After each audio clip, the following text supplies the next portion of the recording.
All right, here's how bad this entitlement society of ours is getting. If kids don't get what they want, they're defaulting and leaving you with the bill. Welcome, everybody. I'm Neil Cavuto, and from the mouths of babes, the ultimate in tantrums.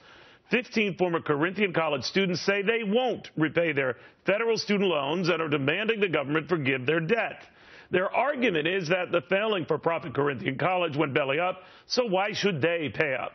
Well, I told you how this kind of thing gets contagious. Anyway, their debt strike is on, and don't think more than a few sympathetic liberals have their back. Massachusetts Senator Elizabeth Warren has already written the education secretary that he should forgive at least some of their loans. After all, it's only fair.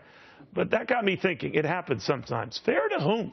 Taxpayers who will be stuck with the bill regardless, many of whom have already college bills or are still chipping away at theirs for years to come. Is that fair to them? Is that fair to us?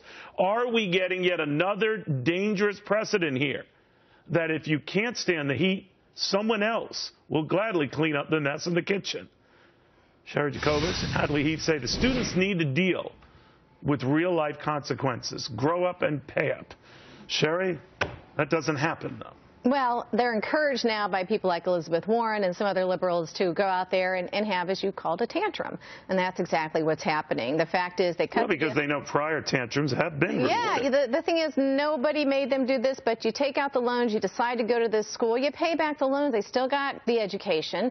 And if they're not getting a job, well, first of all, look, if you're an employer and you see these kids out there with this sense of entitlement, are you going to hire them? Is that what you're going to do? That's exactly what it's thinking. Hadley, I can understand their frustration with this.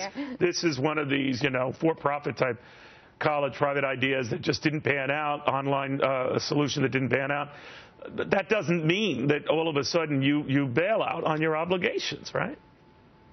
Right. I can understand their frustrations as well. And if you read the letter that they wrote to the Department of Education, they're really tying their plight to a much bigger problem in our society and our economy. That is, tens of millions of people have to struggle with student loan debt. But remember, not only would it be unfair to forgive their debts because there are other people who've already paid their college bills, there's a lot of middle-class taxpayers who've never attended college. They pay taxes, too. So taking from them to pay the college bills of someone else, that's an even greater injustice. You know, John Kennedy famously said, Sherry, life is intrinsically unfair. But there was a guy who went to Ivy League schools. There might be people who look at this and say, I regret the student loans I got for going to a school that wasn't Harvard. So I regret I went to a drinking school, so I'm not going to pay.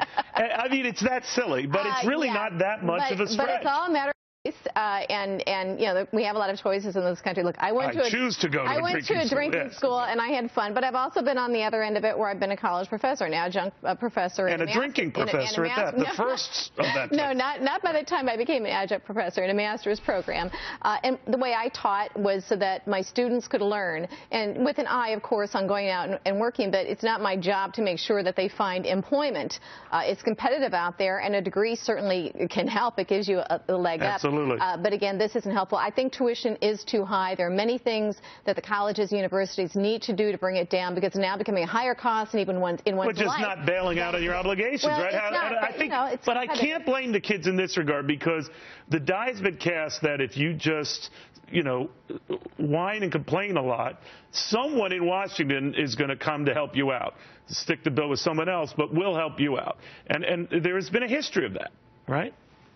That's right, and it seems to be that, it's easy to sort of push this aside and say, well, this is all their fault. But these students are also part of a system, Neil, that because of this subsidization of college, because of the federal government's policy on student loans, this is actually adding to the cost of college. Because what we need to do for these students and for others to prevent future students from being in the same situation is to restore a real competitive marketplace to colleges where the price tag of tuition reflects the value of the education that you're getting. And that includes information for people about how many of you're angry. You have a reason to be angry, I guess, but you have no reason to stick us with the bill. Ladies, I want to thank you both very, very much. Well, don't blame the kids.